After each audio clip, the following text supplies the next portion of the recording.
I was busy thinking about boys. Hello, I'm Emerald Fennell. I'm the writer and director of Promising Young Women.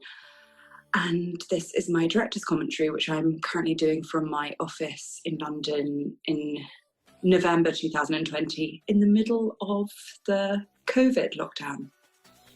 Yeah.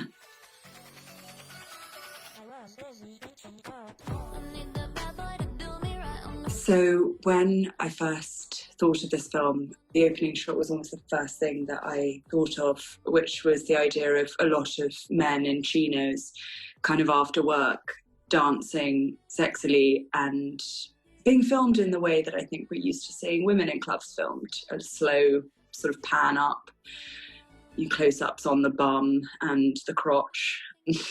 And so that was a fun day. And obviously, Charlie XCX's Boys is one of the greatest pop songs of all time. So, and I guess I was busy thinking about Boys when I was making this film. This is how business is done, you know? It's just around the fucking golf. You think we're taking clients out to a strip club? So these guys are just the best. I think it's because the golf. Sam Richardson, the funniest person in the world, and someone I've been a huge fan of since Beep and Detroiters and all of his incredible work there. And he's just very, very funny and astute. Good God almighty. How'd you get some dignity? So this is the first moment that we see Cassie, and I suppose what we wanted from this shot was sort of something almost biblical, sort of crucifixion, her up against the red leather banquette. And I sort of wanted something powerful but also vulnerable too.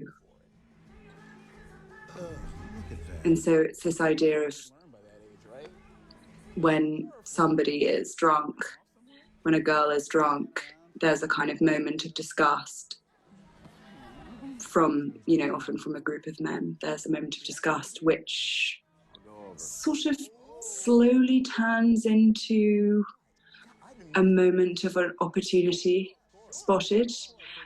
And yeah, there's a kind of moment where disgust kind of turns into desire and they're intermingled, and I guess that's what I wanted this to be. What are you looking for? I mean, Adam Brody, what a brilliant, brilliant actor and a funny man and a legend for taking this part. I just think he's the perfect person because he's exactly the sort of man that you implicitly trust, and not only trust, would love to go on a date with in any circumstance. Maybe women would, you know, think of going home with this guy.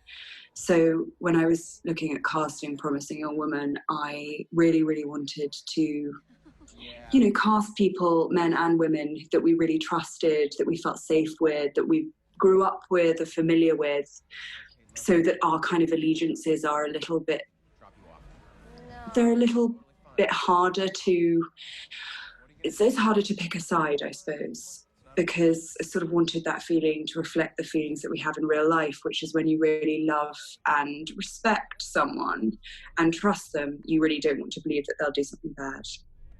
And so he seemed like the perfect choice for that. Okay, so this is the Spice Girls, Two Become One, another absolute classic to play us into the terrible Uber home. I'm not gonna throw up. And I guess here again, you know, what I said to Adam about this character was that he thinks that he's the hero of a romantic comedy. This scene is no different to the beginning of a number of romantic comedy movies and TV shows that we've seen, like, you know, in the last 10, 15, 20 years. And so from his point of view, he's, you know, saved a pretty girl from his skeezy friends, and even though she hasn't really said anything, she's sort of laughed at one of his jokes, so maybe she's engaged. And it's that kind of, you know, it's just watching the kind of the sands shift of what is like appropriate and what's not. And, you know, when we're looking to seduce someone, where those boundaries are. And I think it's important to sort of show how people can convince themselves they're reading something into a situation when they're really not. Do you live alone? No, but my roommate's. Oh my God, I haven't spoken about Carrie yet. I think partly because she's so good, it's sort of impossible to describe how good she is. She's just a genius. And so it's so self-evident. It seems absurd to even point out how good she is. But this was an incredibly funny thing to shoot, because basically I said to Adam, this is the most romantic kiss of his life, even though Cassie, if you look, does not move at all. And I suppose it was interesting watching it with an audience. It's always interesting watching with an audience because so many people kind of are like laughing in horror and recoiling, because I think so many of us have experienced this kind of incredibly bleak couch seduction. Don't go to sleep. Interior decor, of course, the chilly lights. Wait. And again, here, it's important for me, to reassure Adam that this character still, as he's kissing her, he's saying you're safe. And I think he really believes that. He has not connected his actions with, he might be aware somewhere, but he's only really aware when he has to think about it, when he's forced to look at what's happening, which is this moment here when she sits up and reveals that she's not drunk. Hey. Hey. I said, what are you doing?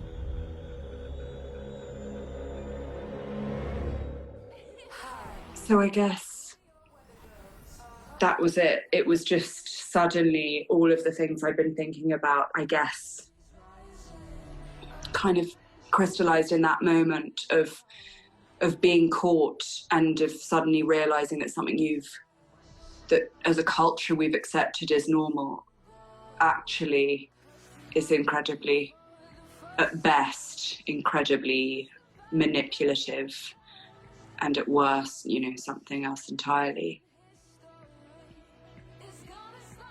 So this scene was an absolute nightmare on the day, because we were supposed to shoot a couple of blocks away on a train track that we'd been reassured was unused and and had been turned off years ago. Anyway, it turned out on the morning when we were about to shoot this, in fact, not even the morning, I think the afternoon, when we were about to shoot this at sunset, so we had almost no time at all, we found out that the train tracks were in fact very much active. So around the corner was this junkyard, which we had access to, and there was a man operating, a crane. And so my amazing producer, Fiona, ran up to him and said, sir, would you stay for an extra hour so that we can have your crane in the movie? And because he was absolutely brilliant and wonderful, he said yes. And actually, it's now one of my favorite shots, because it it feels like a sort of an example of why making movies is so much fun, is the moments that you think are the worst disasters actually turn out to be the most sort of exciting and thrilling and original.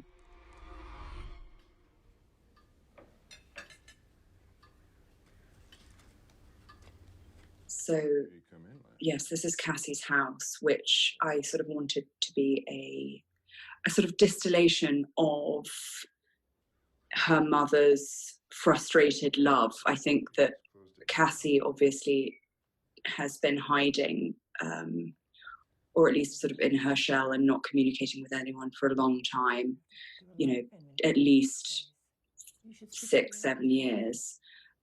And so her mother, I think, has kind of turned her house into her child. So it's, you notice, full of extraordinary gewgaws and paintings and shells and everything is pink.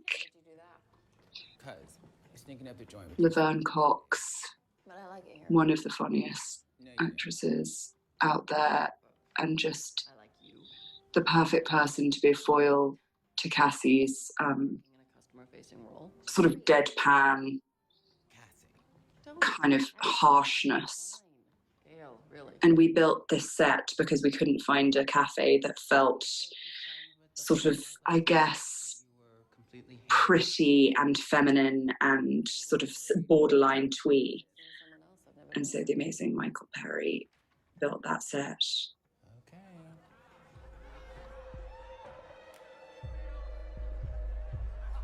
I like your pigtails.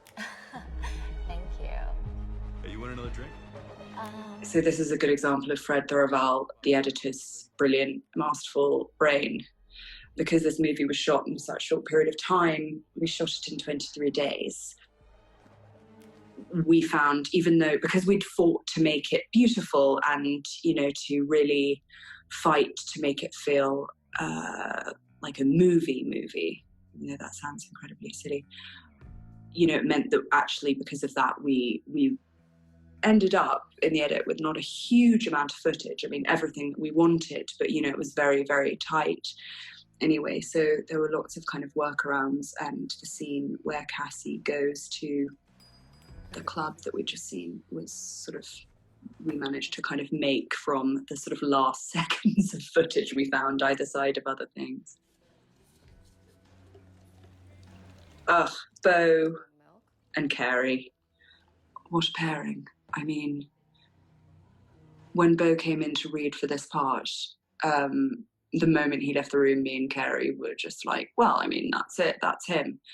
He's got something which I think is very rare still. He's just a naturally brilliant light comic performer, romantic lead. It's actually really hard, I think, to find actors who can, I don't know, play somebody immensely lovable and sweet and funny without it coming across as like insincere or sappy or creepy. And even though, of course, Beau in real life is insincere and sappy and creepy, he's very, very good at pretending he's not in this film. You want milk?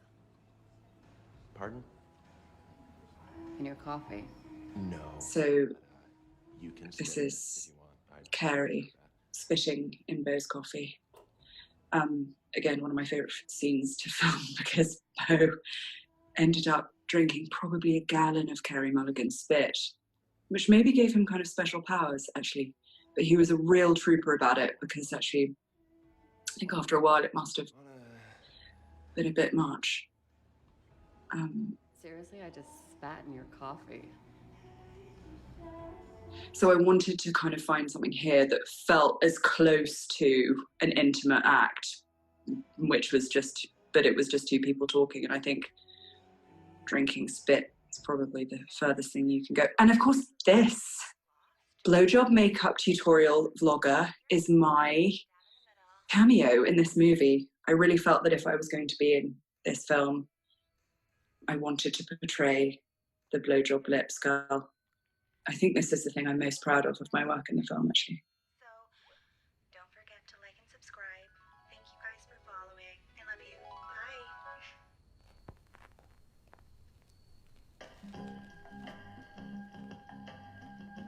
Bye. Seriously, you gotta read it. Consider the Lobster as one of the fucking greats, man. Cracked my head open like a lobster. Oh man. So this is one of my favorites. I keep saying it's one of my favorite scenes. It was such a joy to make this whole film. Everyone was so brilliant. But I mean, Chris here playing the frustrated novelist / cokehead / digital marketer. I don't think that made the cut, but everything is French. I made up the name of this album he's snorting coke off, Jeux Dangereux. And so we kind of filled, again, the art department just absolutely playing sort of an unbelievably strong game. You know, I sort of wanted a lot of slightly culturally insensitive, appropriated things. So you see sort of kind of dream catchers and rain sticks and all sorts of things that he's obviously kind of picked up in order to sort of seduce women, and hasn't thought for a second about what any of them are or what they mean. But we had real trouble in the rehearsal of this because Carrie was laughing so much at Christopher Mintz-Platz's performance. And I mean, who can blame her? It is absolutely tremendous. The scene was originally much longer, and it was sublime because Chris really kind of lent into the kind of classic douchebag, but in the end it sort of ended up almost being too funny. So it took us maybe down the wrong road.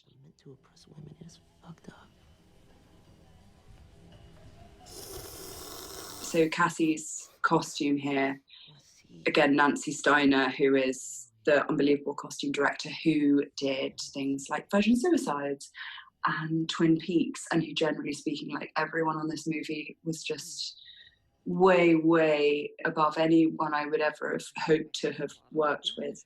And so for every kind of pickup Cassie does, she wears a kind of, she's a different character. I didn't want anyone to watch this movie and think like, I wouldn't pick up a girl like that, or I wouldn't go to a club like that. So this is her kind of like sort of indie, sort of cool girl look. And before the first scene, we see her and she's wearing, you know, she's after work, and later we'll see her in a kind of like bodycon Instagram babe dress.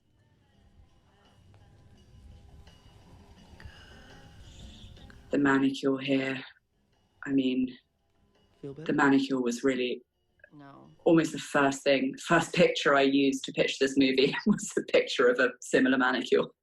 So it's good for everyone to know how seriously I take the nails. Can you call me a cab? You just got here. And again, this is a great example of a kind of different type of situation, a situation where, again, somebody thinks he's just playing within the boundaries of the rules we've seen before. And again, you know, Chris is just an amazing comic performer and someone that we've all like admired and, you know, watched even as a kid, like, you know, in movies. And so again, it's sort of that feeling, watching the movie of like your friends almost, which makes it doubly unnerving when you see them, you know, doing something they really shouldn't be doing. I just thought that you were... Drunk? Yeah. Really drunk? Fuck. Yeah. Well, I'm not. So here's an example of Anthony Willis's just incredible score. It's really impossible to overstate how brilliant and crucial Anthony was. This movie is like, I don't know what I'm doing. it's a very delicate balance. Tonally, it's a very delicate balance in terms of sort of genre, and we move around a lot, and pace and tone, and, you know, a lot of things change as we move forward. And so we really needed something to ground the whole thing and to keep it, you know, all in the same world. And the first thing is Carey Mulligan's performance, because she's the sort of heart and blood and guts of this movie. She keeps it, you know, she just keeps it, you can feel the pulse, you know, running through it. But Anthony's score is the spine. It just keeps everything upright, I think. You know, we discussed a lot of things, and there was a temptation to, you know, make something kind of electronic and intense and synthy, but really quite early on we decided what we wanted actually was really a kind of old-fashioned, maybe sounds pejorative, but I think certainly a traditional orchestral score with a theme, you know, like all of the movies I grew up loving and watching, like Spielberg movies and Hitchcock movies. And so what Anthony's done, almost every single moment of this movie is a play on a theme that he wrote and that he pitched right at the beginning. And I had stuck in my head the moment he sent it to me. And every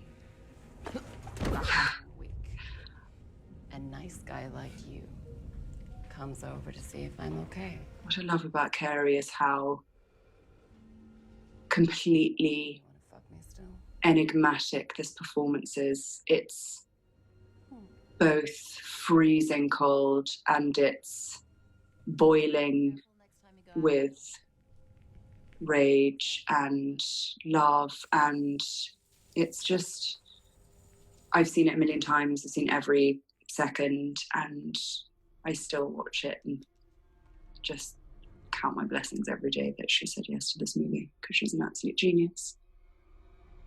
This is a fun fact. All of the photographs of Nina and Cassie are actually me and my best friend Daisy, who is my Nina. What's this? Ben Cratchit, the DP, shot this so beautifully, and you know, I was really keen to make it feel like a heightened world, like a super feminine, super inviting world, and you know, something to feel incredibly considered and polished, that if this is going to be a journey that's a bit of a roller coaster where people aren't necessarily going to know where they're going or what direction things are going to take, I think the whole thing, you know, needed to feel, in terms of the art direction, in terms of the cinematography, needed to feel incredibly assured and specific, and so we, you know, we did a lot of these sorts of symmetrical shots. I'm a real fan of of a lot of set dressing, and so I think I introduced the term gewgaws and odds and sods to to the American crew, because whenever we set up a shot, I'd be like, we need gewgaws, which would mean we need a decorative swan, or we need a ceramic lemon arrangement.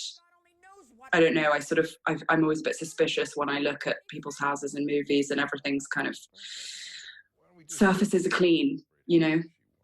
I've never been to a house that doesn't have a ton of clutter in it, especially not a family house. I don't know what happened here. I don't...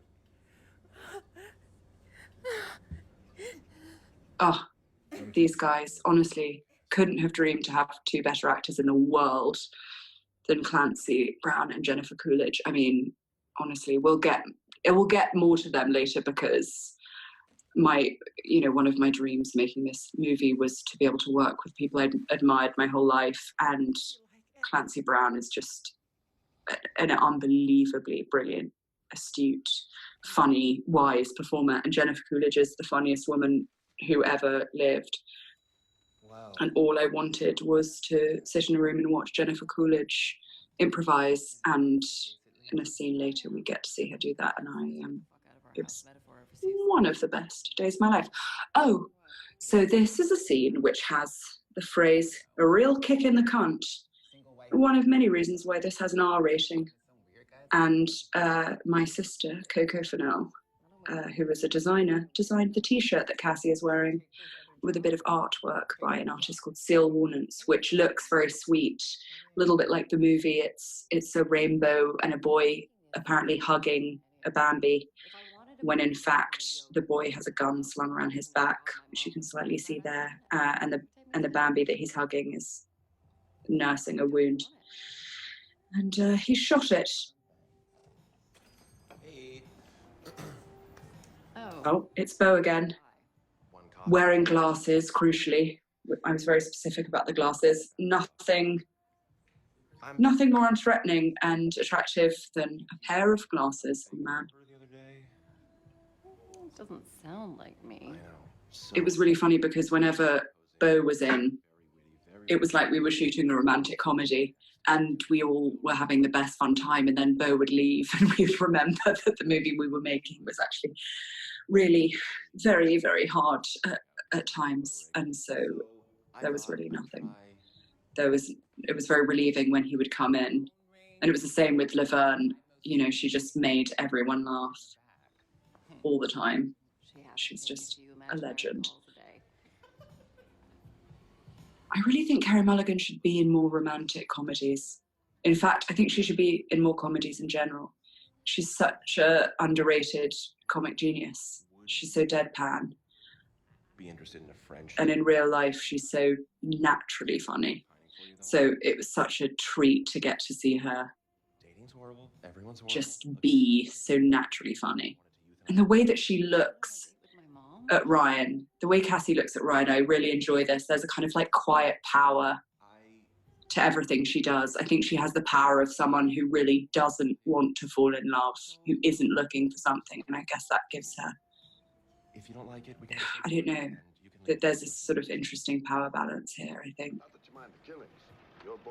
Well, so we used this movie a couple of times in this film, Night of the Hunter, which I think is maybe my favourite film of all time. It's a masterpiece. And this little shot, it's just a kind of little homage to The Shining. We went to recce this house and we saw this kind of funny little strange corridor, and it just seemed too irresistible not to use it. And I sort of like the idea of Cassie's parents are kind of living like Cassie in this sort of other world. They're always, you know, it's broad daylight, you can see behind them, but they're just always sort of in the dark watching movies. I think they've sort of slightly ostracized themselves from normal life too. The worst part is she looked me in the eye, pulled it out, and then waved it at me. Oh, and so this is a story. I was trying to find incredibly harrowing stories that doctors had, because Ryan plays pediatric surgeon, in fact, because of course he is the perfect man, and the perfect man is a tall pediatric surgeon. Yes, and so we were trying to find the most hideous stories, and a friend of mine told the story that Ryan tells at the beginning of this scene. I don't know. You were so good, though. You knew everything. Again, this was a scene where Carrie could barely get through it because she was giggling so much. Remember, I removed the wrong kidney from my It was almost impossible to get through because Bo kept pretending he didn't know how to eat chips or fries, as they say in America. And then Carrie forgot how a straw worked. And you know, filming films occasionally is sort of one long blooper reel, really, which is why I sort of got into it in the first place. I think I just watched too many blooper reels, and that's why I wanted to do it. Again, Anthony Willis's score. This is just whenever we have scenes with Ryan, it's always piano and violin, and so it sort of brings it all down. And again, with these two, the only time really, there are a couple of times we use Steadicam in this movie, and this is one of them, just to, you know, when everything else is so structured and rigid, like in like Cassie's life is, it was important to have these moments that just felt relaxed, where she felt like things were normal and human and you know, spontaneous. And so I suppose we had to think very carefully about how the camera work reflected her interior life. Too soon. You know, and this is one of those awful moments in the movie where the kind of normal, quote unquote, normal procedures of like seduction and flirtation and dating sort of bump up against the more ambiguous moments, you know. What Ryan is asking, kind of fairly innocently, is asking her up for a drink. But of course, you know, when you're as damaged and you're grieving like Cassie is, it's much more complicated than that.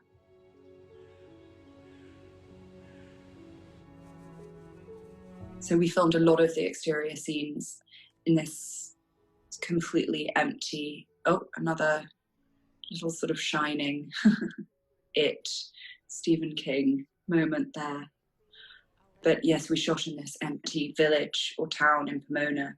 So it gives the place, it gives the movie, I think, this slightly otherworldly feeling, or a feeling of being slightly forgotten or discarded.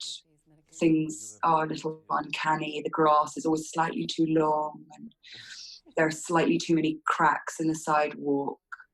And I think that was important. It was really important for me, or even though we filmed in LA, it was important that it didn't feel like LA, that it couldn't feel like a town that other people would say, oh, well, of course these things happen in LA. We want it to feel like your town, like this is stuff that happens with your friends and your family in your town, whether that's in America or England or anywhere in the world, really.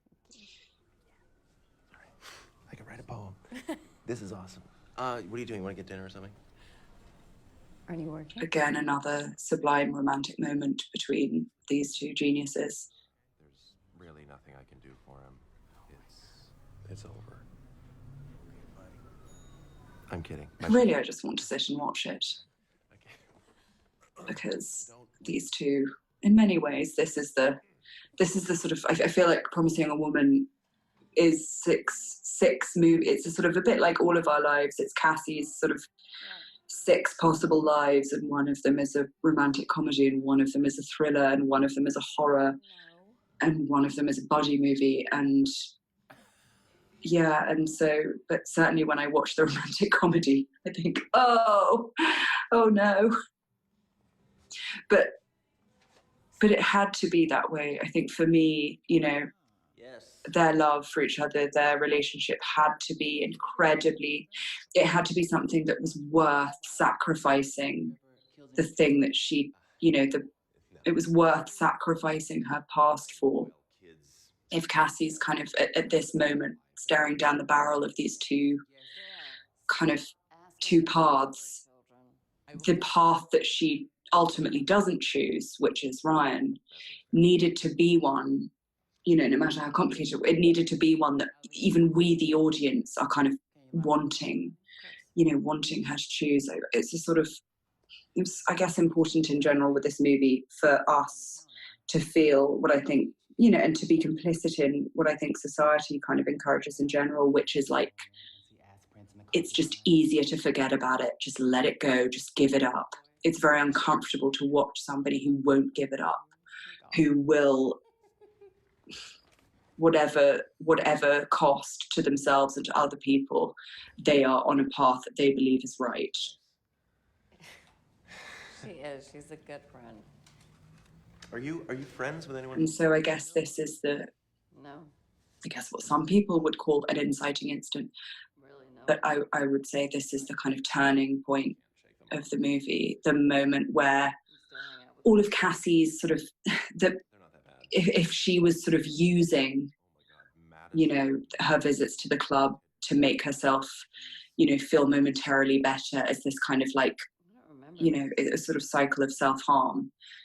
This is the moment where the real incident that happened to her best friend comes into the movie. And I guess this is the moment where her practice becomes real, where she has to decide if she's going to really do what she's been staving off for a long time, which is get revenge on the people who ruined her and her best friend's life. Yeah, he was there for years, but he just moved back to get married.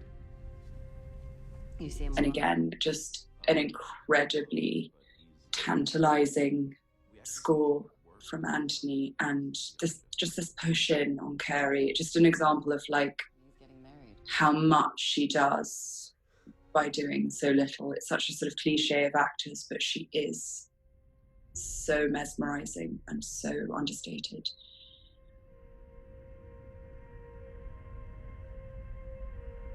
I love this idea that this is a kind of standoff, almost, you know, a sort of Western style standoff between her and her computer.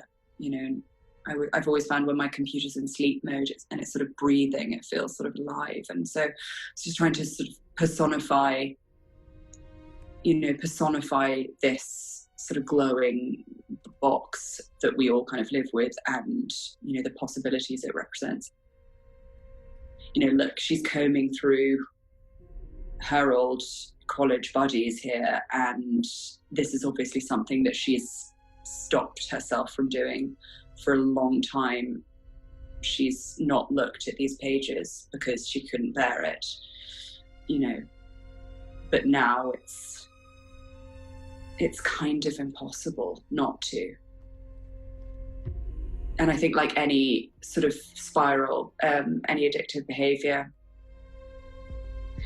it's sort of, I think she knows it's always been leading up to this, that this really is,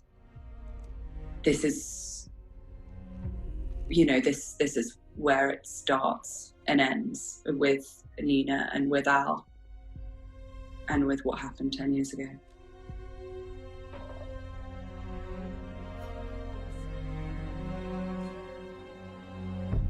So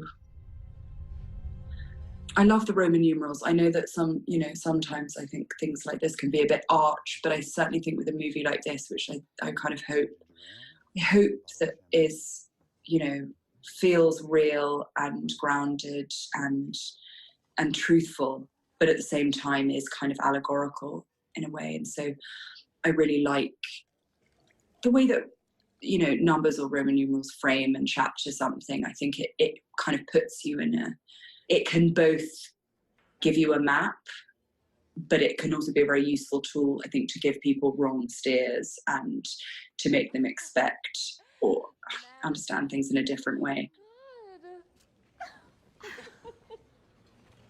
Oh, you look amazing. I almost didn't recognize you. This is the first day of shooting. So we shot this scene on the first day. And thank God for Alison Brie, and thank God for Carey, and thank God for the amazing crew, because it's an intense scene, and it's over the course of hours and hours and hours, a lunch where, these two are just getting drunker and drunker, and, well, one of them certainly is getting drunker and drunker, and a lot of dialogue, a lot of sort of emotional twists and turns, and, these two just nailed it, and it made the whole experience so wonderful.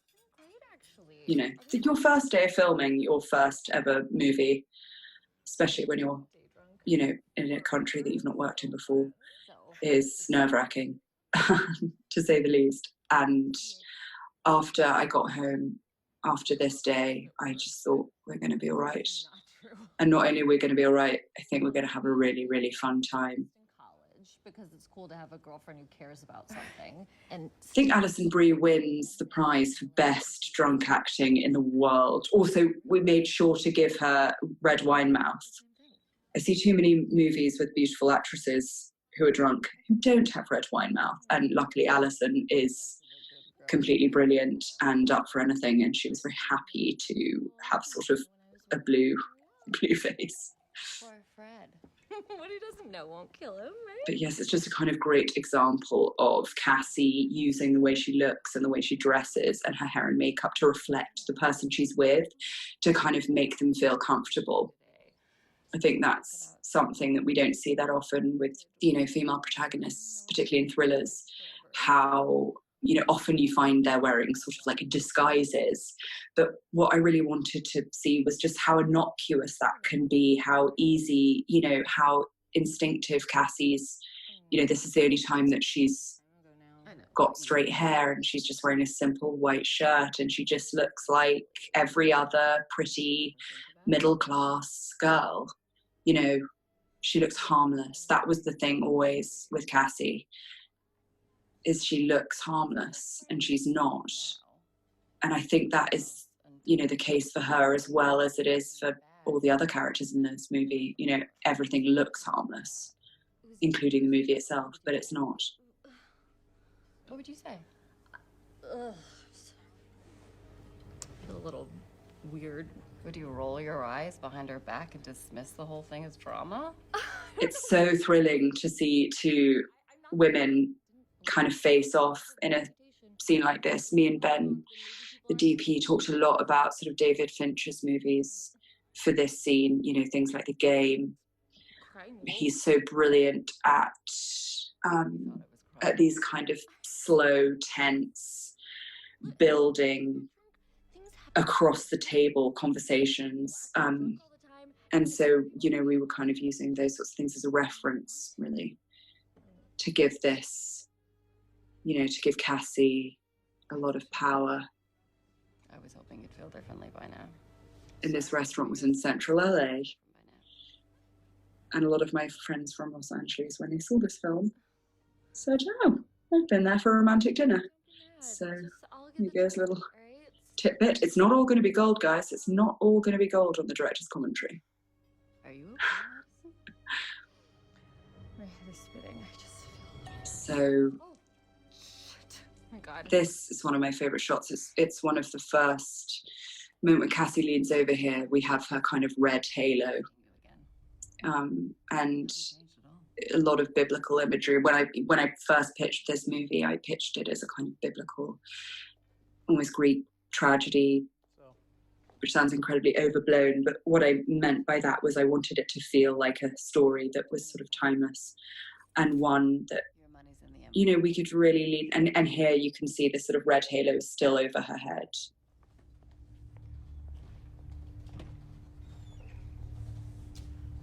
Again, you don't want to be too arch, and you don't want these things to take people out of a movie. But I do think, you know, if you're making, you know, it's a visual medium, obviously, and it helps enormously, I think, if you can make these sort of visual, they're jokes, but they're also steers, and they're also symbolic. And I think that's what Cassie is. She's just an avenging angel. And I think, you know, the concept of angels really is quite frightening. All of it's quite frightening, because being judged is frightening. And so,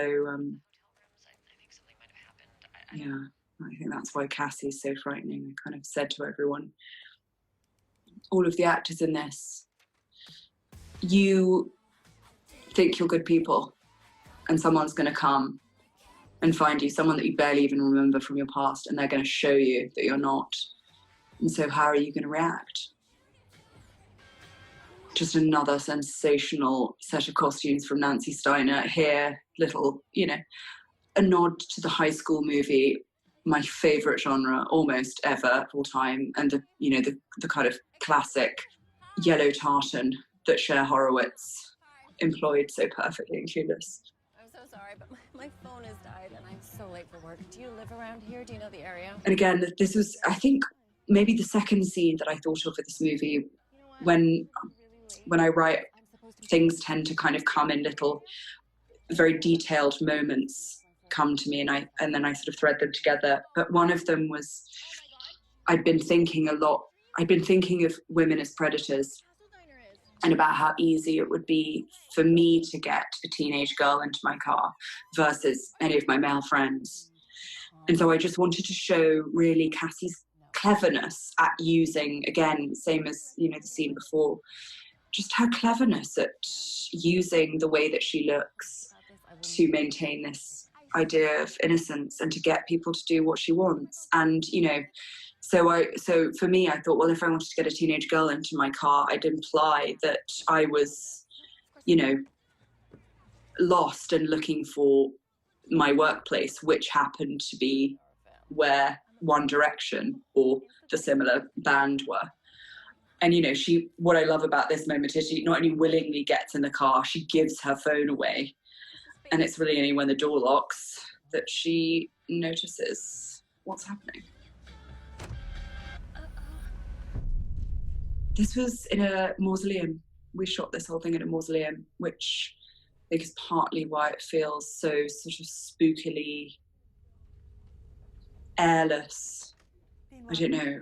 I always felt that college and university, these sort of institutions, all of these male portraits everywhere, the heavy mahogany, heavy leather, heavy velvet curtains, the institutions that kind of put a lovely gloss on things that, I don't know, people shouldn't really do. Interested in resuming med school. That's right. May I ask what prompted your desire to get back to your studies? I guess I couldn't stop. So I wanted to find someone here to play Dean Walker, who would be someone that we really believed, someone that you would go to in any time of trouble, somebody that you would implicitly trust was on your side.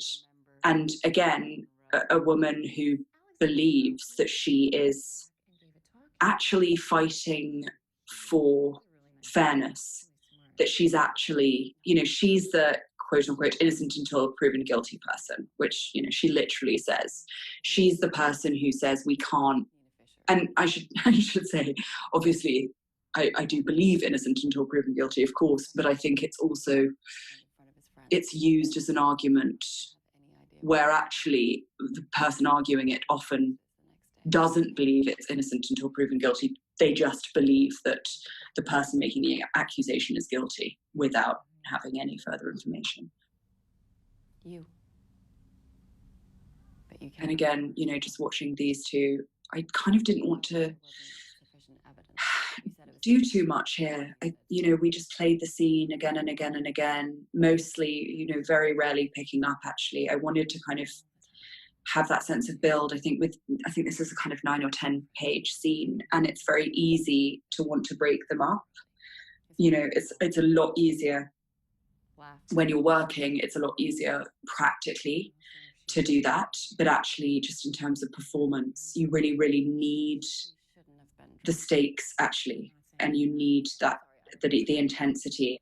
And actually for me, I think that also I think it sort of really helps with the spontaneity, because you sort of, it's much easier for you as an actor to get lost in a scene. And I mean that in a good way. I mean that you are no longer you're kind of really truly in it. When you're only doing half a page, it's so, you know, it's a different matter. I mean, luckily with actors like this, they can just do a line and it'll be perfect. But, you know, if you get Connie Britton and Carey Mulligan in a room, you just want to watch them face off, really. You know, I just wanted to really focus on the performance. And I think this is one of those scenes that I find and found most gratifying, just from a plot point of view. I think this thing of what Cassie's doing, I mean, people, it's interesting, this is a revenge movie, of course it is, or at least it's a sort of maybe subversion of one, I hope, too. But really, I think this movie is a movie about forgiveness. And so Cassie here, and in all of her scenes, you know, when she makes her visits, you know, she's offering forgiveness or punishment, you know. And if but people only get forgiveness if they admit to what they've done, or they understand what she's saying. And it's amazing, you know, none of them do. And here again, Dean Walker, you know, she won't believe, she doesn't understand. And so Cassie shows her, and what Cassie shows her is something incredibly horrific and distressing. Remember that. Well, that's a shame. What are you doing? And, you know, it's just one of these moments where you don't know how far Cassie's going to go. Tell me what fucking room. That's important to me as well. It's just that, you know, she is frightening, actually. That she might be right, that what she believes is true, but that her methods are, I mean, very, very cruel. And really it's up to the audience whether they believe that that cruelty is merited or not. And you know, I don't really have an answer for that, I don't think. I think it's a bit like in real life, you know, often when you write characters, they sort of make decisions that feel almost independent of you anyway. I guess you just had to think about it in the right way. But I think Carey Mulligan plays furious and Tell me where my daughter is, please. Terrifying in the most extraordinary way I've ever seen. I don't think I've ever seen somebody play this sort of low-key malevolence. You really think I would do something like that? Luckily, I don't have as much faith in boys as you do. Yeah. Amber is sitting in a diner, waiting for her favorite boy band to show up for a music video. It's the Castle Diner, if you want to call and check. Or you should probably call, actually, or she may never. Also, at the end of this, Carey said, "Can I just stick my gum underneath Dean Walker's desk?" And I just thought, God, I'd love to go back to school and stick gum under the desk. It's, you know, another example of just like her completely brilliant instincts. You just, it's sort of like there's just a kind of natural subversiveness, a natural naughtiness that she has. And that's the thing about Cassie, the character as well, is actually a lot of the time, a lot of the things she's doing are, it's all in the head of the person who she's, you know, playing with, I guess.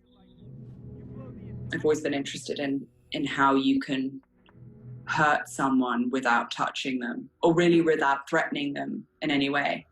And that's what Cassie is, you know, she excels at. She's a master of maiming someone without apparently doing anything wrong at all. Except, of course, for this moment. This is a moment where she just does, I think, what every person who's ever been yelled at by a guy at a crossroads wants to do. She just smashes his windscreen in. I mean... Excuse me? It was as satisfying on the day as it looks here. This is Wagner's Liebenstadt, and I think really one of the most beautiful pieces of music of all time. And I think the kind of extraordinary emotion of it really merits the, really mirrors rather the complete sort of breakdown she's having. When we shot this, we waited all day for that train. We didn't know if a train would ever come. But we waited and waited and waited in the burning heat, and Carey didn't go to the bathroom for like 3 hours waiting for a train, and right at the end the train came, and oh my god, it was one of the best moments of all of our lives. And again, so this is the Pomona village where you can sort of see what I was talking about earlier, that it's sort of slightly overgrown. I'm so sorry, I had to work late. Yeah, I went by. And this is an interesting one. So this is kind of for me after. So this is just after she's smashed a guy's car in, and I think it's that. I think anyone who has ever felt that sort of like angry energy, you know, she's kind of tweaked. Are you okay though? You know, Cassie's got this thing here and Carey's kind of doing this brilliant performance where she's distracted. She just is desperate to go and use. And, you know, if this was a movie about something else, she would go inside and she would knock back a bottle of vodka, or she would have sex with a stranger, or she would, you know, take a line. But here she's, you know, she's going to her fallback thing that makes her feel better, or at least has made her feel better in the past, which is, you know, Cassie the Predator, where she's going to go and fuck with some stranger because it's a lot safer. Well, let me rephrase that, because I certainly don't think it's safe, but it's a lot easier for her emotionally to disengage from it.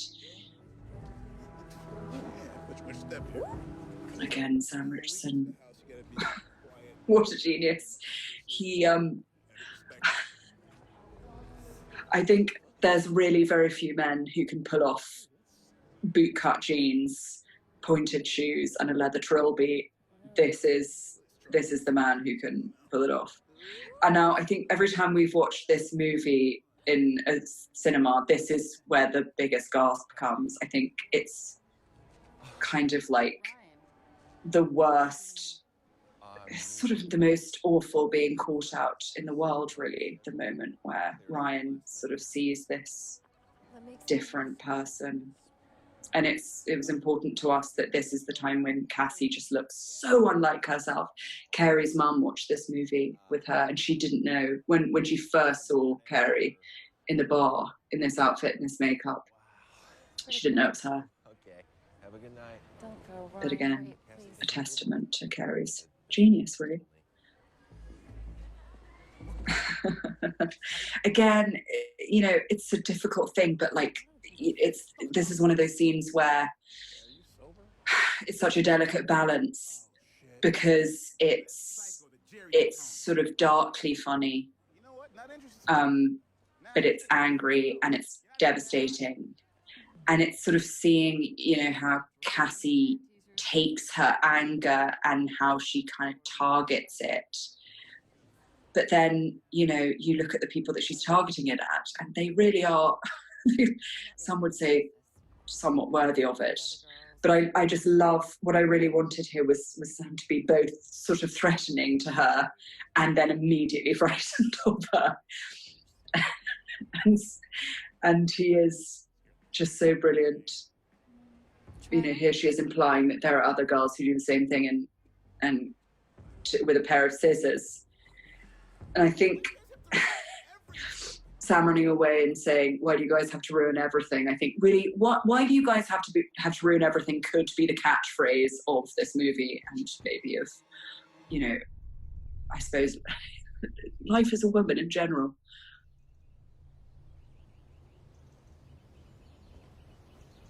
Now, this Alfred Molina, again, somebody I've just admired my whole life.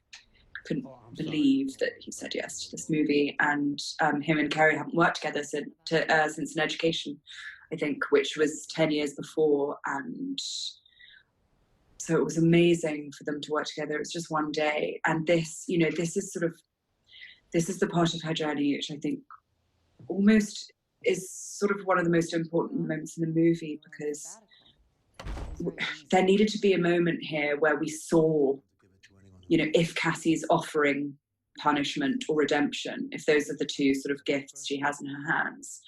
I really needed to see, or I wanted everyone to see what happens when she does. You seem nervous. When she does choose to forgive, and she does choose redemption, and you know, but the person who gets that in many ways is the most unlikely. You know, this character is called Jordan, and he is a lawyer who specialized in, you know, prosecuting or defending rather young men in ways that were incredibly bullying and nasty. And he worked on Nina's case, and since then has had a nervous breakdown. And so you can see his kind of beautiful Eames furnitured house, but all the plants are dead, and, you know, he's been sleeping on the couch, and, you know, his whole life has imploded because he's sort of recently realized that what he does for a living and the impact it's had on other people, it's it's ruined his life, really. Do you want me to hurt you? He's also the only person who remembers Nina, or rather remembers her name. And you can see the impact that has on Cassie when she hears that. Doctors called it a psychotic episode. And it was at work, so. But yes, so this is sort of the part of the journey where Cassie has to decide if this is what she was looking for. Does she want to forgive? Does she want this to all go away? Or is that no longer the case? Was to comb through all their social media accounts. But this is just such an amazing, brilliant performance from Alfred. And Carrie, you know, it's just, it was so difficult to come away from this two-shot, really. It's why we use it for most of the time, because you kind of need to see both of them and that space between them. And, you know, again, we don't know what he's going to do. And Alfred Molina is a very tall actor, you know, and I think we needed to feel, I deliberately didn't want to show the kind of physical risk to Cassie in this movie. I think that there are lots of moments where it's implied, but I really didn't want to dwell on that. I think everyone watching this movie will understand what the risks are. But I think her reaction to him getting closer and closer and closer, you can see physically how kind of frightened she is. I forgive you. But this moment of forgiveness and the relief for both of them, and this sort of, you know, again, sort of like Pieta style shot of her kind of forgiving him, not just for him, but for herself. I think this is really the moment in the movie where we still have an enormous amount of hope. This is such a brilliant actor. I absolutely love this. This performance is like amazingly frightening. You know, and this is sort of really, I love this scene because, again, this is just a moment where we see Cassie call off the dogs. She will do it. You know, she's true to her word. She will do it. If somebody asks for forgiveness, she will give it to them. A lot of people asked what she was planning for Jordan, the lawyer, and what she called off, but I think it's better that I don't tell you. Cassie? And this is Nina's mother, Molly Shannon, again, you know, just another like masterful performer and another comedian. Like, I think so often comedians make the best dramatic actors. I was such a mess. And give things so much pathos and honesty. And I think, you know, it's really interesting. A lot of the time when you see grieving people on screen, or you see grieving parents in particular, you see people clinging on to, you know, you see sort of characters, I suppose, more like Cassie, who will not let go of the past, who will not forget, who will not, you know, but I think it's a really interesting dynamic here with Mrs. Fisher, Nina's mother. You know, she's actually traumatized by Cassie turning up again and again and again. Every time she sees her face, it kind of, you know, she says it just yanks them back into it. You know, for some people, it's too much to bear, understandably. And so Cassie's haunting of them is incredibly distressing. And again, I think it's important, and it makes sense that this is the first place she goes after she sees Jordan, because I think in so many ways she wants permission to kind of let go. And this is a moment that's really important when her, you know, when Nina's mother just says, move on, you know, we all need to now, because it's too distressing. Move on. And so I think in many ways this is the moment where everything could be okay, you know, and you know, she's, whatever she was planning here with Al's bachelor party is, you know, not worth pursuing. And, you know, it was important that we really all want her to give this up, you know, and again, Anthony's score and Carey's relief, actually, you know, physically, she's so brilliant. She changes so quickly from kind of fury to vulnerability to fear. But here, everything just relaxes, you know, the score becomes sinuous, and it's just a possibility of something better. Again, another sort of angel wing. There are a few angel wing moments with Cassie in this movie, and halo moments. Can I come in? These two, again, you know, it's a difficult balance, a scene like this, because, you know, it's difficult when you really, really like someone, but you don't know them very well. There's a kind of awkwardness, I think, with Ryan and Cassie's dynamic, where they sort of both sense almost immediately that this is something special.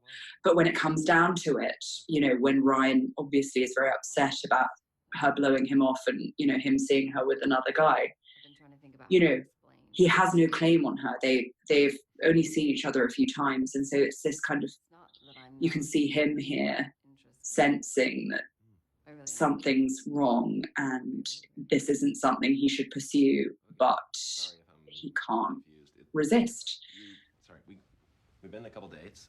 And again, it's a difficult thing to play, which is fine. you know, angry and hurt, but also not sort of overbearing or nasty. And I think Beau just played it so kindly here, which is so much part of why we love Ryan. And I think this moment from Carey, the moment of really cracked open vulnerability, the moment here she asks him to try again. Can we try again? Can I mean? And then his ambivalence here, her immediate shutting it down again. You know, it's such a push and a pull with her.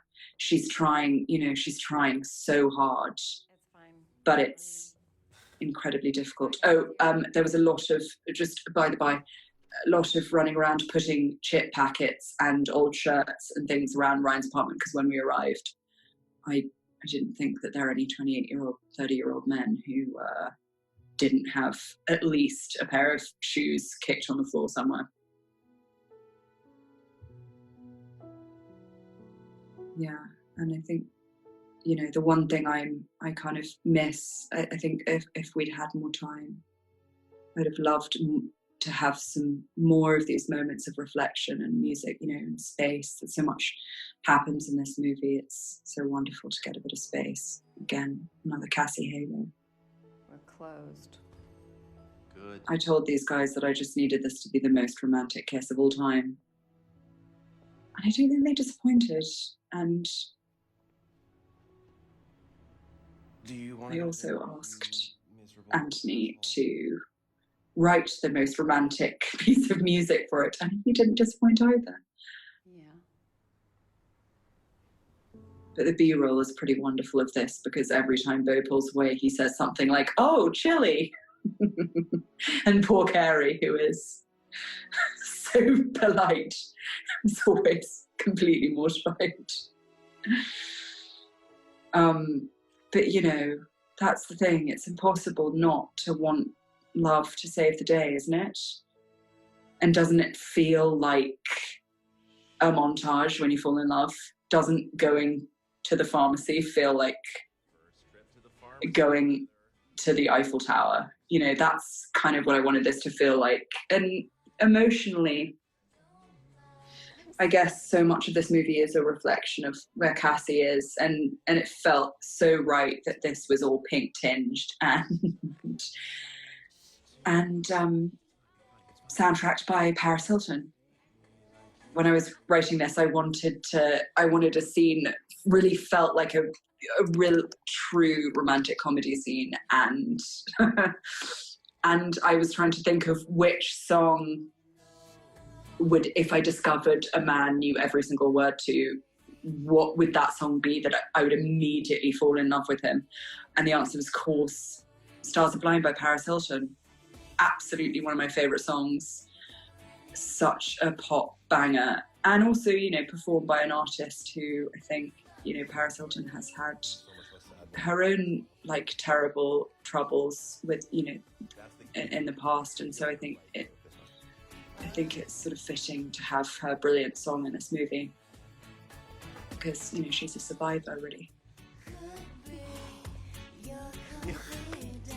Again, you know, just asked Bo and Laverne and Carrie to just make each other laugh, and it was one of the greatest pleasures in the world. Carrie and Bo both insist this was the most embarrassing scene in the world to film. I mean, look, I'm seeing what you're seeing, and I think they were absolutely loving it, frankly. And at the beginning, a lot of the crew didn't know this song, and by the end, you know, we were all dancing.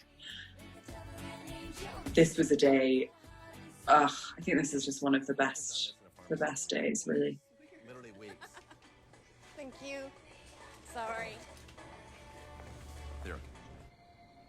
Again, trying to work out what music we would have at Cassie's parents' house, and I mean, it had to be a panpipe rendition of Endless Love, didn't it, really? Oh, thank you. What a home. It's unbelievable. It's so So beautiful. this was the moment where I really sort of said to the actors, you know, that they can really let their imaginations run wild. And actually what we have in the movie ended up being mostly scripted. But, you know, you have little moments of Jennifer Coolidge. I mean, Ryan, I hear you're a doctor. She really is. It's impossible to overstate it, because she is the funniest person probably in the world. And Clancy, as her husband, was absolutely masterful. All of the improv, well, most of it, very, very sadly, didn't make it into the movie, but it really, you could definitely feel it in the kind of texture of this scene. But it was mostly Jennifer talking about her job, which was as a fish tank interior designer. And she made furniture for discerning fish. And I mean, honestly, we were all working. We were all, you know, deranged, I think, by tiredness then. And it just gave us the boost we really needed. Letting Jennifer be the funniest person in the world really helped us all out. Are there different parts of the body on a child?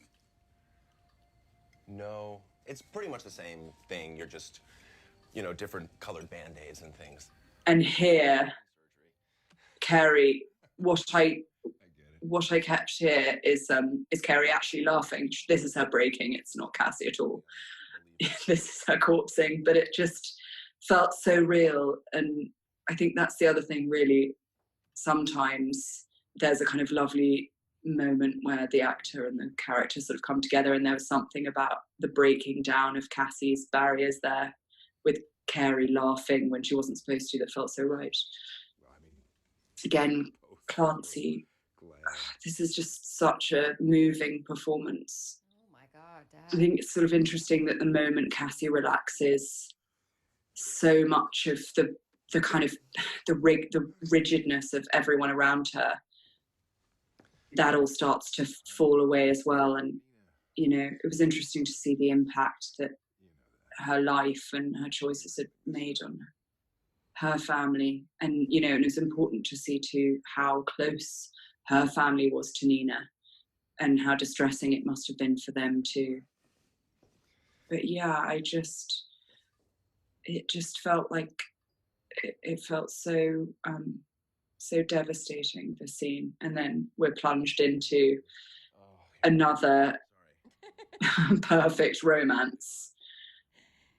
Do you want a number? I often think in movies, declarations of love are so embarrassing.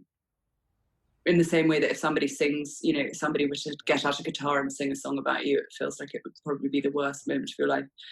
And so here, I think there's something so honest about, you know, the Cassie recoiling and then the shut up you stupid bitch, the loving shut up you stupid bitch. It felt like, you know, closer to a real declaration of love to me than something sort of with lots of weeping and violins. And, you know, I love this scene for its simplicity. It's just these two. And maybe my favorite line in the whole movie that Bo improvised, I would buy you a bicycle, which I think is probably the sweetest thing I've ever heard. Oh, I'm the coolest. And so, yeah, and so I think, you know, this is the end of the movie, and everyone was fine and everything went well. There is, you know, again, I think, you know, if you're making a thriller, something so, you know, it's so much of it is this kind of like release of tension and then build and all of this sort of stuff, but also, you know, the way you use your storylines and all of this sort of thing. But I think, you know, I hope that what we managed to do was put Madison to the back of our minds, actually, in the way that Cassie did. And you know, it was really important to see kind of the repercussions of Cassie's horrible games, you know, that this incredibly together sort of, you know, alpha mom has kind of been completely destroyed emotionally by this, you know, this horrible visitation that Cassie gave her. I'm really sorry I didn't call you back. But also, I think Madison is, you know, one of the most important characters in this movie because, you know, she plays somebody that I think a lot of people, certainly myself, you know, can unfortunately, regrettably relate to, which is the person who didn't understand how serious it was, who was so much part of the culture that she, you know, she failed to see, she failed to understand what she was part of. And, you know, and so it was really important to have somebody like her who then, you know, had to go back and examine herself and examine the past and her part in it. So drunk and woke up. And again, I just think Alison's performance is so subtle and lovely and, you know, and again, true. You know, this is the thing about these sorts of conversations. I think people are very quick to And they're quick to choose sides, but the truth of it is that people behave in a very ambiguous way, and a way that they are often not proud of. There was a tape. You know, and it's important to show a character like Madison, who actually does almost one of the hardest things in this movie, which is she comes to Cassie now and she betrays all of her friends, you know, with proof of the thing that Cassie has been telling everyone. But I think, you know, Like all the time. this moment, these things that she's saying, you know, things happened all the time. I think that's, again, you know, it's another thing about this movie. I certainly think for myself, and I think for lots and lots of people, that is, you know, that is what the college, the school experience is. It's what the experience is for a lot of young people, you know, girls and boys, is things happen all the time, and and a lot of those things, just for whatever reason, people don't want to remember them, you know, and it's a kind of really chilling thing to kind of reconcile yourself to these things from the past. And please, will you do me a But favor? I think it was important that she wasn't too good a person, and that Never fucking. she, understandably, before she goes, is you know, some would say rightfully, very angry at Cassie. I think, again, this sort of feels to me like a moment where, I don't know, all of the things about this movie sort of come together, the feeling of, you know, something kind of outwardly, well, beautiful, I suppose, but, you know, beautiful in a kind of overwrought, feminine, hyper pink way. You know, it's all just kind of dressing for this, for, you know, a life and a world that is just incomprehensibly cruel and terrible. Again, I just never ever wanted to show what was happening on the tape. I just wanted to see, you know, we don't need to, we know, and it's too horrible. And I think, you know, again, you know, to just have a single shot on Cassie's face when she realizes that Ryan was there at the party when Nina was assaulted. And I think, you know, for all of us, for her and the audience, the disappointment is so unbearable, because we all wanted, I think probably as much as she did, things to go well. And even here, you know,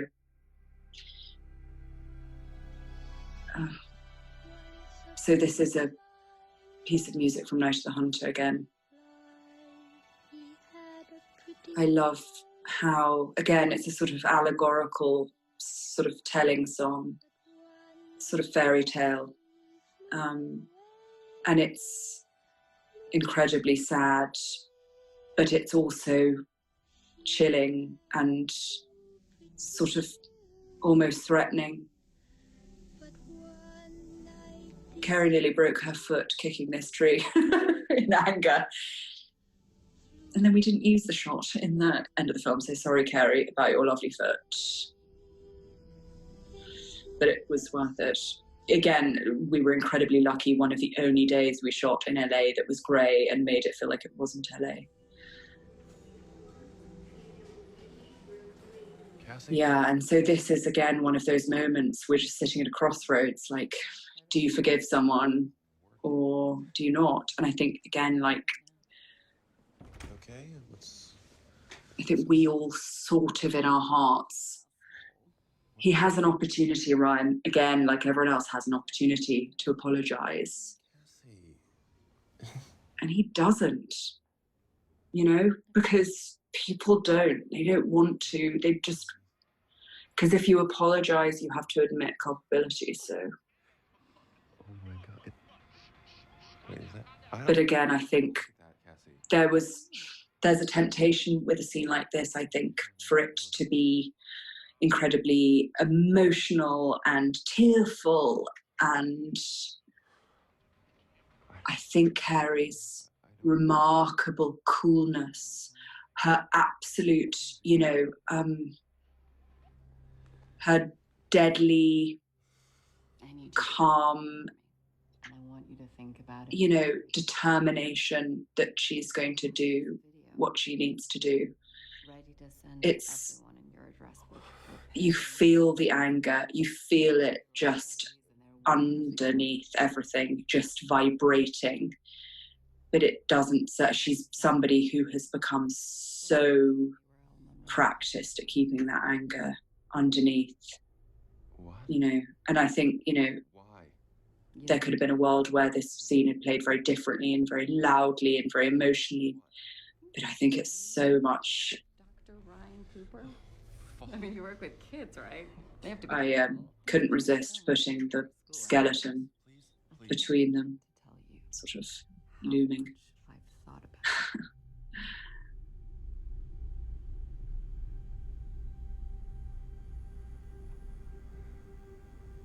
Okay.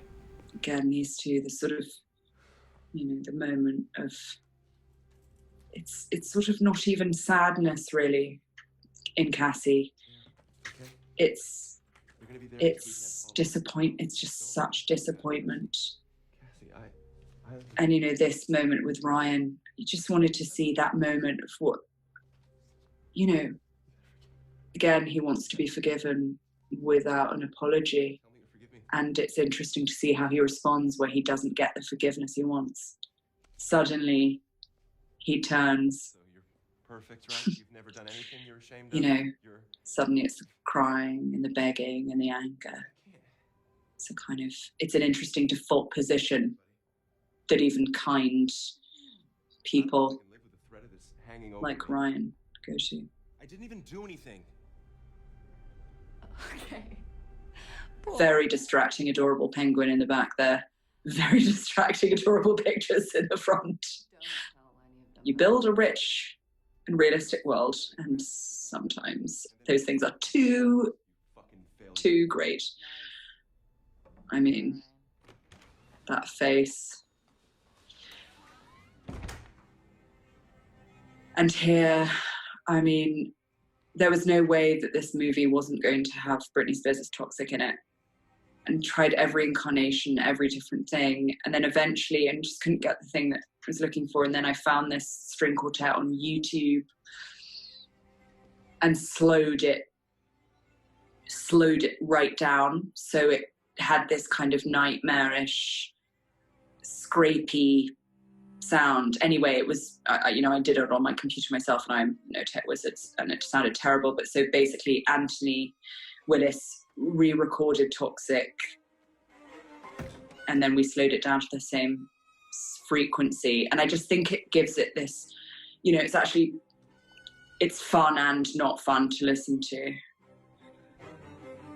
But, you know, there always needed to be a moment in this movie where we had the classic revenge moment of a beautiful girl in a, you know, incredibly sort of sexy costume about to wreak violent havoc on the people who've done her wrong. And I think it's just for me that this moment had to be after she'd been pushed so far, because I really don't know very many women who resort to violence of any kind. And so it always felt like a misnomer to me.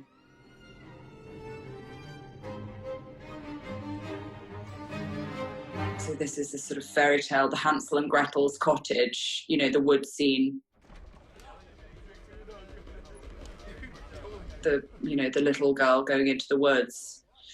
Wanted to be able to feel just the wall of testosterone. You know, I wanted everyone in the audience to feel what it would feel like what it must feel like for women, you know, who are working at parties like this.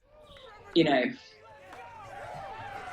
I have to say it was very fun set dressing this scene. Again, the art department brilliantly designed a game of their own imaginings called Pin the Tits on the Lady, I think. Anyway, very highbrow stuff. But, you know, It felt again like the classic bachelor party moment of a movie, a cabin in the woods. And when it came to casting Al Monroe, it had to be seemingly the nicest man in the world. So Chris Lowell was the perfect choice. So again here, where we would normally have the strip scene, we just turn the camera around on the viewers, on the, you know, the boners and the tongues and the teeth. You know, we used a phantom for this moment to give it that sense of a kind of animal documentary, a nature documentary. There's something kind of so physical about this. You know, the detail, you can see the pores on everyone's face, you can see the hairs on their chest, and it feels visceral in a kind of, you know, unpleasant and frightening way. Look, I don't have to do anything if you don't want me to. Angie Wells' makeup, just masterful, so brilliant.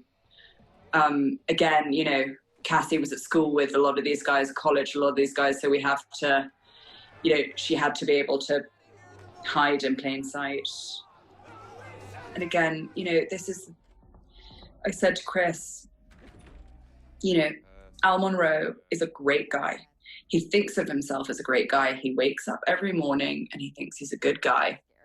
Get on the bed. And, you know, as far as he's concerned, a crazy person has turned up at his bachelor party with a knife. You know, the thing that happened at college, like, you know, it was a different time. And it was just, you know, it's all of these excuses that you get when somebody just has failed to empathize in any way with the person that they've hurt, or, you know, he's willfully forgotten everything that happened. He's willfully rewritten history, and all of his friends have enabled that. But it was, you know, it was important to me that he loved his fiancée. He didn't want to do anything. We're getting married, so I don't want any. Hey, do I look like someone who would make you do something you don't want to do? I have to say, Chris's little snort laugh really deserves a whole, you know, podcast commentary on its own. Nina Fisher. And again, Michael Perry's design here is just so beautiful. I kind of wanted sort of it to feel just incredibly macho, incredibly over the top testosterone kind of cabin house. And then, you know, in the script I specified a above the bed where we'll have, you know, just a horrific scene of violence, is this embroidered sign that says yeehaw. Sort of grim joke. Hey guys, can you get up here, please? I don't think they can hear you. And again, you know, so much of this, the pleasure of, you know, of putting yourself in the shoes of someone like Cassie and thinking, how would you do this? What would you do? You know, and her lining all the boys up downstairs and pouring vodka in their mouths and, you know, roofing them, and, you know, just the incremental, the way that she reveals information. You're Nina's friend. You know, because for her, that's where the power is. You know, she knows how to play people. But again, you know, it's this sort of journey from outraged and defensive to pleading, you know. And again here, Al Monroe genuinely believes he didn't really do anything, because he refuses to think that there's a world where he would do anything wrong. I didn't do anything wrong. What the fuck? Look, And there was a lot of debate here about we did not. The original line in the script was, we did not, you know, and the line in the script was rape her. No, she could. But in the edit, it was strange. it felt odd and I didn't know why. And then I realised that actually I don't think men like Al would even say that word, because they wouldn't even want that word to be associated with them in any way. He can't even bear it, you know, even though of course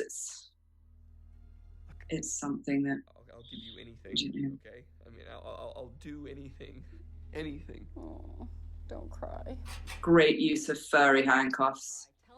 I mean, and again, the costume, Nancy Steiner, we had to have a lot of these costumes made, because even though they kind of need to look like these sort of like Halloween costumes, actually, obviously, in order to do stunts and things, they needed to be kind of breathable and movable and all of this kind of stuff. And we needed one for Carrie's stand-in and one for her stunt double. Actually, in the end, Carrie didn't use a stunt double for this scene at all, nor did Chris, which makes it both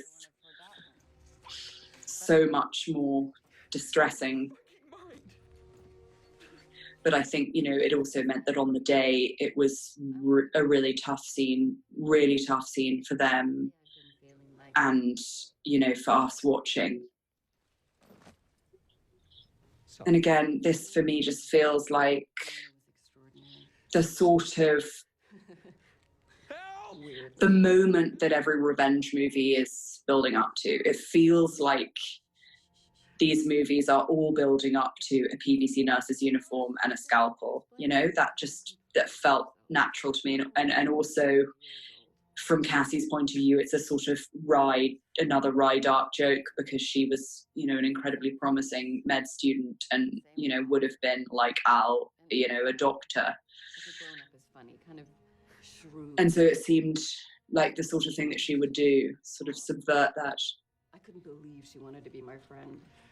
She didn't give a fuck what anyone else thought apart from me. And this, you know, and this is where what it all comes down to. It comes down to Nina, who she loved so much and had loved since she was a child. And, you know, I think this movie really is about friendship and about love and about what we would do to protect our friends. It was yours. Your name. All around her. And it felt right that actually Cassie's quest was not about her necessarily. It was actually about someone else. Squeezed her out.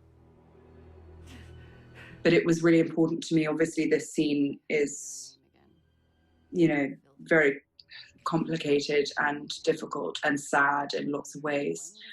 But for me, you know, when I was writing it, obviously I wanted, as much as everyone wanted, her to go over to the bed and straddle him and cut Nina's name into his chest, you know. But the truth of it is for me, was that the moment a woman gets out a weapon, if she ever does, that weapon is used against her. You know, I just didn't believe for a second that it would be possible. And it just, you know, it is incredibly distressing, this scene, but it is distressing because I think what we're talking about is distressing. And, you know, it doesn't end with a triumphant badass, quote unquote badass moment. This is how, you know, it felt honest to me. This shot, I asked before I wrote this movie, I asked how long it would take to suffocate someone. And the answer was about 2.5 minutes. And so this shot is 2.5 minutes long. We shot it in one. This is Carrie and Chris together, no stunt doubles. And it was as, you know, it's horrendous to watch, and it was horrendous to see on the day, actually, for all of us, especially since it's Carrie's second last day, and we all love her so much. But I really do feel strongly that if you're going to show violence, you know, you can't be glib about what it is. It's much more distressing to see it just as part of the backdrop of something, I think. It's, you know, there's the push-in is, you know, designed so that we can't look away from it. And I think Chris's performance is so brilliant because, you know, his shouting, "This is your fault," you know, it's that awful, awful thing that where, you know, he thinks that's true. He does think it's her fault.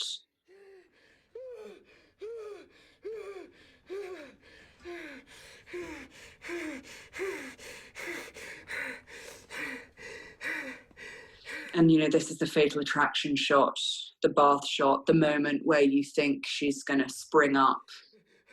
You know, he looks back and he looks down at the pillow and, you know, we think she's coming.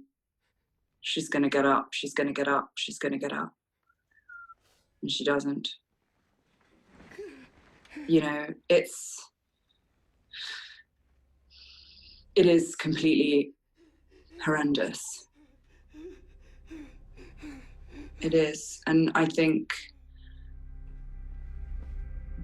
honestly that had she done what we all wanted her to do and what honestly feels physically like it would have been impossible and walked away with the place burning behind her, I don't think we would, I don't know, I don't think it would feel honest, and I don't think we would all want to talk about it.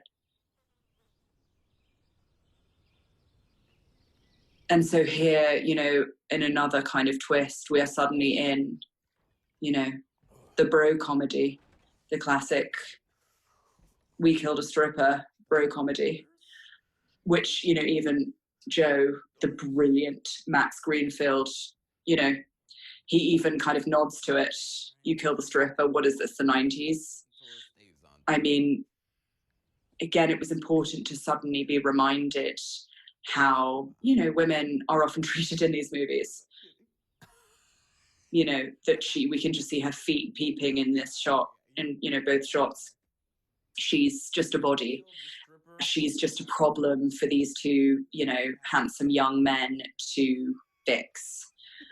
Come on, you want me to get her out of here so you can get some sleep, right?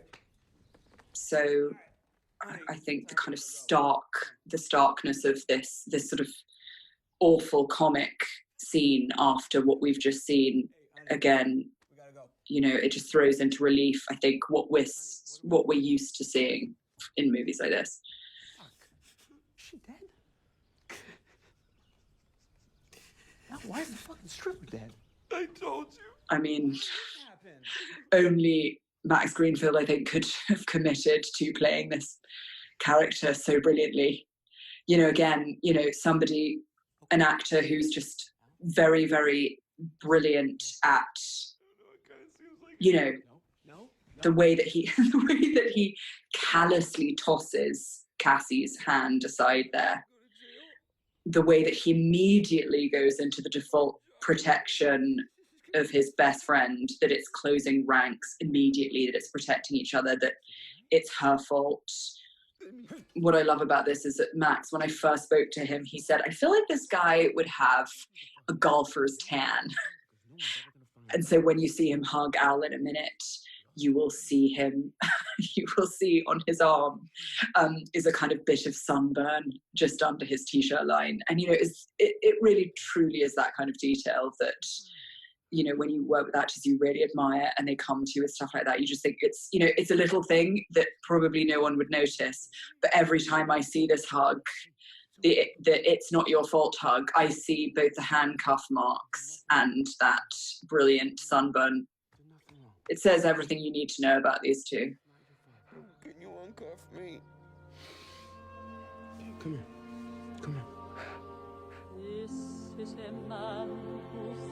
This is the last shot we shot of the movie, a drone shot. And I couldn't believe that we got the rights to the original recording of this song from The King and I. The lyrics the lyrics are basically about a man who you forgive and, here we go, help and protect as long as you live. It's called Something Wonderful, and it's maybe one of the most romantic songs of all time about an unbelievably horrible man.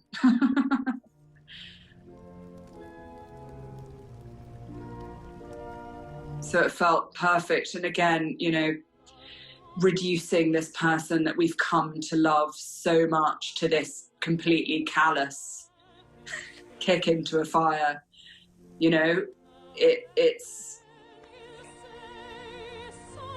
both grimly funny and completely terrible.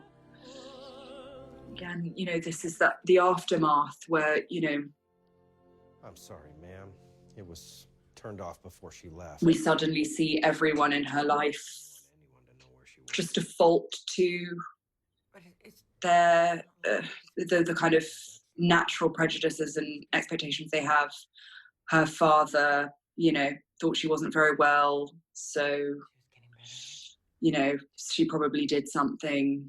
You know, the male cop is like, okay, I see that. Okay, so the dad knows what's what. This girl wasn't well. You know, Was she seeing anyone? it's just sort of that, you know, just the seeing the little ways that people get away with it. And here with Ryan, you know, Ryan knows exactly where Cassie went. And this is his opportunity, you know, this is his opportunity to be a good person.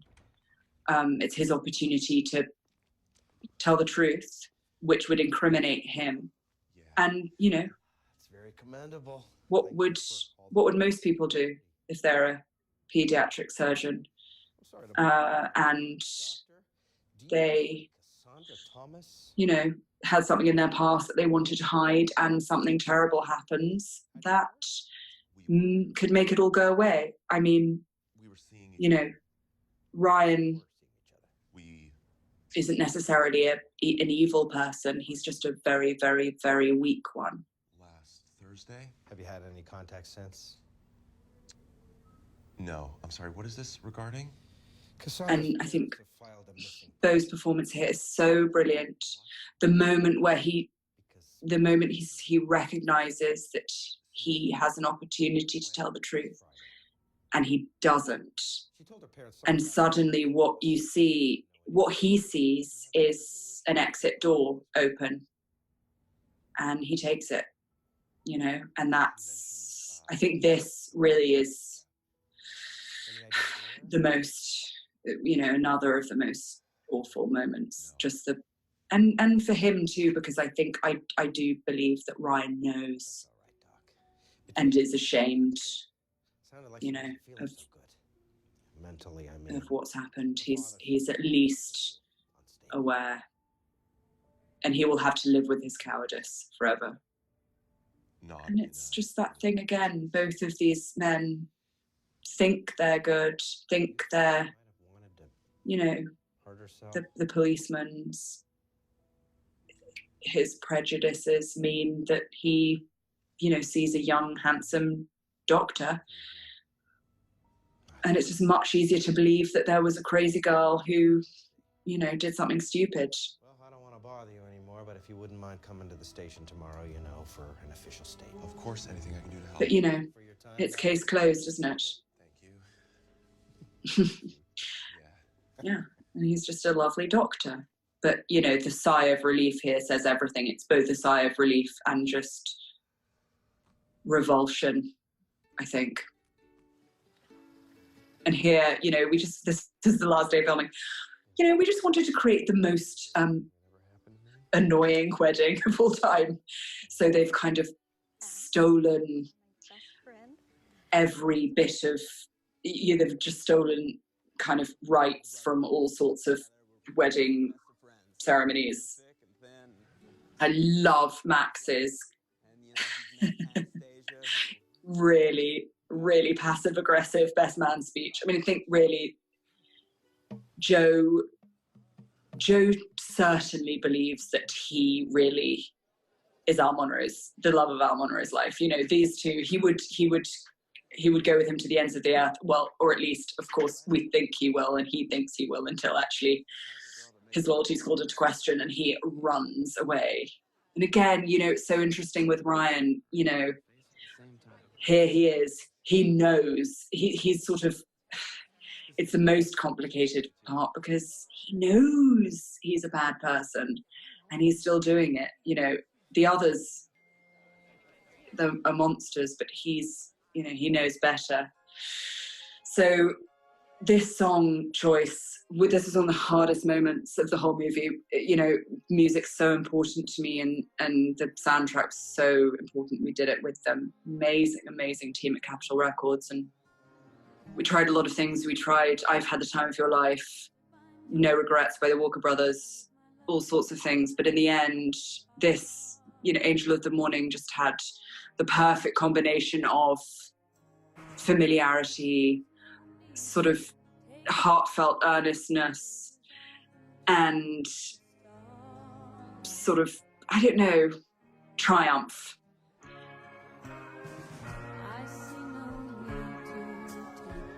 And I still, yeah, I still want to sing along every time I hear this song.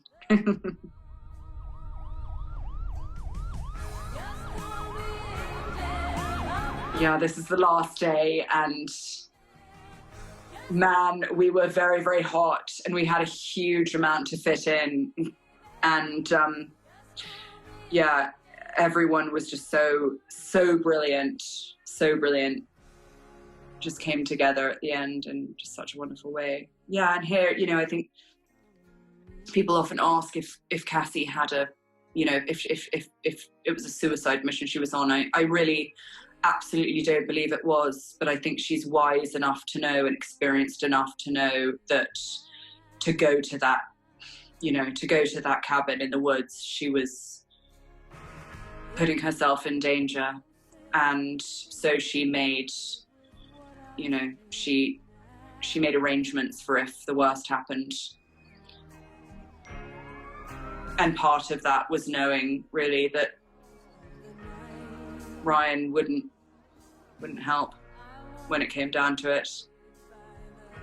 But there is, you know, even though it's not the ending that any of us would want, because we all wanted her to triumph, there is something incredibly bittersweet about, you know, about at least the perpetrators getting their just desserts. And, you know, the sort of the brilliant, stooped kind of cowardice of Chris's performance here. Yeah.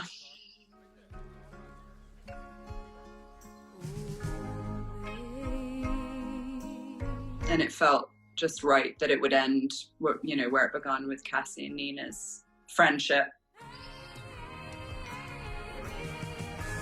And there we go. There is my director's commentary of the film Promising Young Woman. I think we're about to hear Last Laugh by Fletcher, which was one of many songs written for the movie, and is, again, absolutely brilliant. Yeah, I mean, everyone involved is the best person I know. I'm very grateful. Thank you all for listening to these ramblings. I think it's important to note that a lot of it is probably nonsense. Bye, guys. I'ma have the last laugh. Cause the second you forget me is the second that I come right back. Every whiskey that you're drinking, you'll be thinking how it burn like that. Is it a bird? Is it a plane? No, it's me in your dreams. Oh, baby, call them nightmares. Yeah, I'ma have the last laugh. Take it now and take a hit. Karma is a dirty snitch. Wish you never knew me, nah. I'm crushing your party to teach you a lesson. Heard you get nervous whenever I'm anxious. So if you're scared, then go find you a priest. Go find the confession. Now I found you sweeter than honey. Lick it up with your mouth. Never thought your jokes were that funny, but But ain't it funny how I'ma have a last laugh? Cause the second you forget me is the second that I come right back. Every whiskey that you're drinking, you'll be thinking how I burn like that. Is it a bird? Is it a plane? Not me in your dreams. Oh baby, call 911.